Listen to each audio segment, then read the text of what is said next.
It's like, wait a minute. Part 8. This is part 8. Intellectual discussion about my last name, and damn, it's almost 11 o'clock. Yeah, well, there's a semi-new famous up-and-coming actress with your last name. Oh, yeah, I think I heard about her. Yeah, Kaylee, I think it's Kaylee Cowan. Yeah. Kaylee Cowan, Connor Cowan, alliteration. Thank you. Thank you for pointing that out to me after 30 plus years, after nobody did that. Not even my own English teachers promoted that to me. Then again, Malcolm, Mo, I mean, hey, everybody in my family. I'll tell you a funny story. You remember the TV show Malcolm in the Middle? Yes, I do. You know, UPN passed on that. Mm-hmm. What was it eventually on? Fox. Okay. Yeah, they did. I got a video on. There's a dude I follow on YouTube, and I sit there and I watch the history of UPN and the WB and stuff like that. I've watched that one like multiple times. It's so awesome. So you sit there and you watch. How the hell did this network ever get on the air? Not Connor. Malcolm in the Middle. Was that Frankie Muniz and was that one of the original Fox shows? It was no, it was later. Fox. No, the original Fox shows were like X-Files. Oh God, no. Before that? Oh yeah, because it was like Tracy Ullman. I think one of them was Women in Prison. I'm trying to remember what other ones there were. Yeah, well, Tracy Ullman show was awesome. That's where we get The Simpsons from. Really? Yeah, it was a sketch on The Simpsons or on Tracy Ullman show in 1987. Trying to think what else they had. Yeah, all I can think of, I know X-Files was there. X-Files, yeah.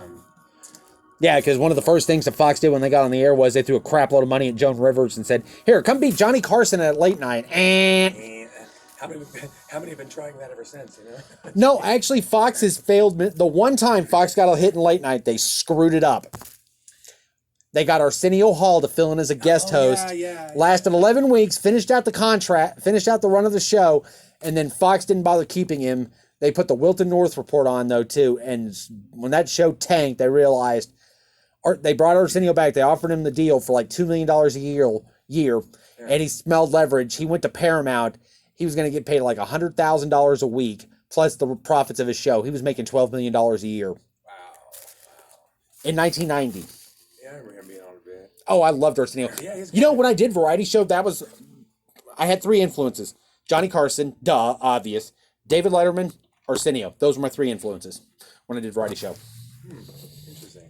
Yeah, I know it's a weird combination. Johnny, because he's the blueprint of the talk show. I was going to say, what about Conan O'Brien? I was never a Conan fan. No, never. He was the hit guy there with comedy for a while. Conan, I like Conan. Nice guy, tries hard. Just never got his humor. Really? Never got it. No. Never got Coronado, the Walker Texas Ranger, all that stuff. Just zero interest. Now I'm like Dave. I'm a broadcaster. I want to see things get blown up. I want to see him throw stuff off of buildings. You need a broadcast, a voice type style. Yeah. Whatever I can do. One of the funniest bits Letterman did, and I'll tell you this one though too, was he dropped bowling balls out of the Ed Sullivan Theater into a giant bathtub full of pudding on Broadway. On the sidewalk, big old bathtub full of pudding. And Dave's sitting there in the studio, live, taping the show, telling them, "All right, guys, start throwing the bowling balls out." And they just start chunking these bowling balls out and trying to get it into the bathtub. Nice. Oh, my God. Oh, wait, America's Most Wanted. Wasn't that Fox? That America's Most Wanted was Fox. Yes. That was an early one. Yeah, that was an early one, yeah. That just popped in my head like, wait a minute. America's I've been binge watching a lot of the old Unsolved Mysteries, too. Really? Huh. That was... Robert Stack. That wasn't Fox, was it? No, that was NBC, and then later CBS. Was that before America's Most Wanted? Yeah, because the original Unsolved Mysteries came out in 1986, 87. I'll tell you a trivia fact, though, too. You know who did the original pilots for the show? Carl Malden and Raymond Burr. Ooh, Raymond Burr, wow.